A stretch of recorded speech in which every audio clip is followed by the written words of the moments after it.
Oke, selamat siang adik-adik. Selamat siang. Oke, baik.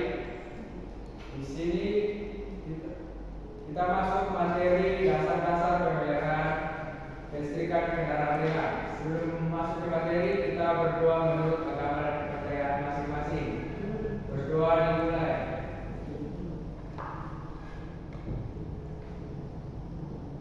Berdoa selesai. Baik. Perkenalkan, nama saya Warposius Christian Arianja. Bisa dipanggil dengan Pak Waldo ya. Oke, untuk tujuan pembelajaran kita yaitu yang pertama memahami persentase kelistrikan kendaraan ringan. Yang kedua mengetahui komponen utama sistem kelistrikan kendaraan ringan.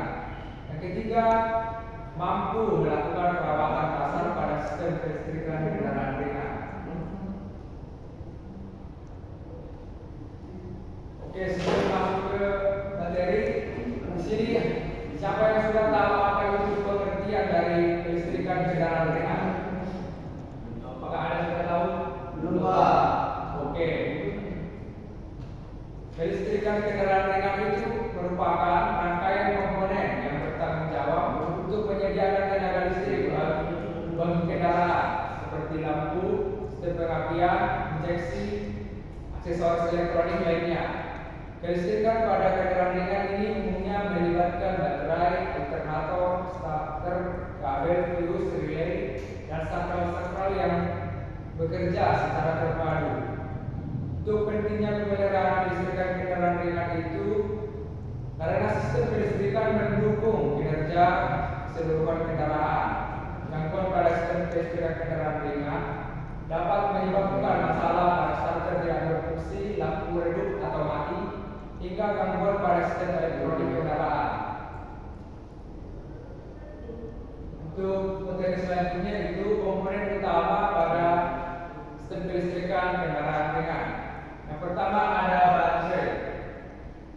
Baterai itu berfungsi sebagai sumber utama listrik yang menyuplai daya saat mesin belum hidup.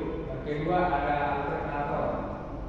Berfungsi mengisi ulang baterai dan menyuplai listrik saat mesin menyala. Yang ketiga ada starter.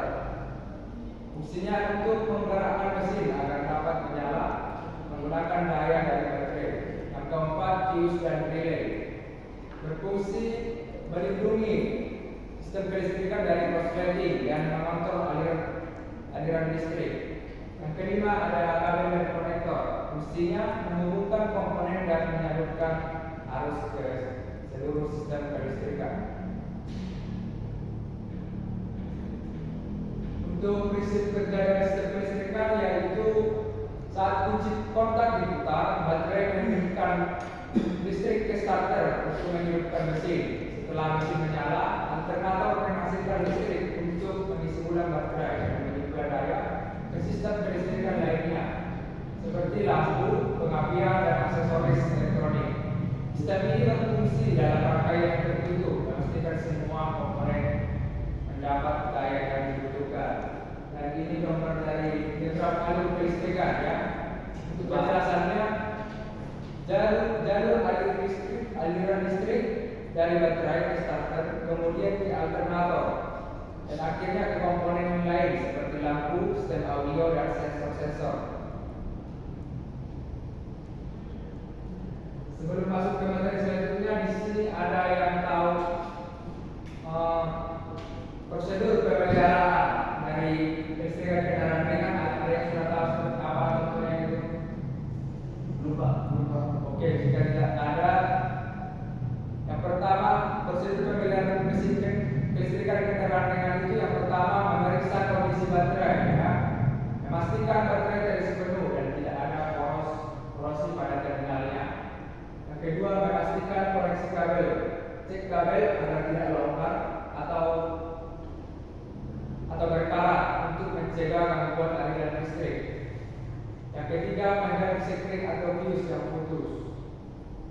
Mengganti sekring atau fuse yang putus dapat melindungi sirkuit dari kerusakan. Yang terakhir itu menjaga alternator, memastikan alternator berfungsi dengan baik untuk pengisian daya baterai yang optimal. Untuk tips dan triknya yang pertama, periksa sistem kelistrikan secara rutin, mengecek komponen kabel, fuse, dan relay untuk mendeteksi masalah sejak dini. Yang kedua, membersihkan terminal baterai. Jaga terminal baterai bebas karat dan kotoran untuk memastikan aliran listrik tetap optimal. Yang ketiga, hindari memodifikasi kelistrikan tanpa pengetahuan yang cukup. Modifikasi yang salah dapat menyebabkan kerusakan sistem dan risiko kebakaran. Baik, untuk kesimpulan dari pelajaran hari ini yaitu pentingnya pemeliharaan kelistrikan yang baik untuk memastikan performa kendaraan. Pemeliharaan rutin dapat mencegah kerusakan serius pada sistem kelistrikan. Sebelum kita akhiri pelajaran hari ini, saya memberikan tugas kepada adik-adik sekalian, yaitu tugas proyek kelompok dengan judul pemeriksaan dan perbaikan sistem kelistrikan kendaraan ringan. Tujuan proyek ini untuk memeriksa, mendiagnosis dan memperbaiki masalah sistem kelistrikan pada kendaraan ringan, meningkatkan keterampilan dan kerjasama tim. Yang kedua, tahapan proyeknya yaitu perencanaan, diskusi kelompok untuk bagian tugas. Yang kedua, pemeriksaan, yaitu adik-adik sekalian melakukan pemeriksaan baterai, alternator, kabel, setting, dan komponen lainnya. Selanjutnya, adik-adik sekalian melakukan perbaikan, identifikasi masalah dan rencana perbaikan. Yang selanjutnya itu laporan. Ada laporan dari tugas proyek kalian itu. Yang ketiga, berikut ini ada penilaian dari proyek kalian, yaitu pemahaman sistem 25%. Ya, Sebentar Pak, ini paling lama kan Pak? ya kita kumpul minggu depan ya. Izin Pak, 2 minggu aja Pak. Ini tugasnya sangat mudah ini. Masa sampai 2 minggu? 1 minggu aja ya. Oke, Pak. Oke. Selanjutnya penetapan diagnosa itu nilainya 25%. Ya, keaktifan dan perbaikan itu nilainya 25% ya. Kerjasama tim 15% dan presentasi dalam laporan itu 10%. Oke, sekianlah materi kita hari ini ya. Jadi Pak, itu satu kelompoknya berapa orang Pak? Untuk kelompoknya itu ada 2 orang. Berarti 2 kelompok Pak. Ya, karena kalian 4 orang ya, jadi 2 kelompok lah, 1 kelompok 2 orang. Ya Pak. Oke, sekianlah materi kita hari ini. Apakah ada yang bertanyakan? Tidak Pak. Oke, terima kasih. Sebelum kita tutup pembelajaran kita hari ini, mari kita berdoa menurut agama dan kepercayaan masing-masing. Berdoa dimulai. Berdoa selesai. Oke, sekian ya pembelajaran kita hari ini. Baik Pak. Terima kasih. Aku dulu.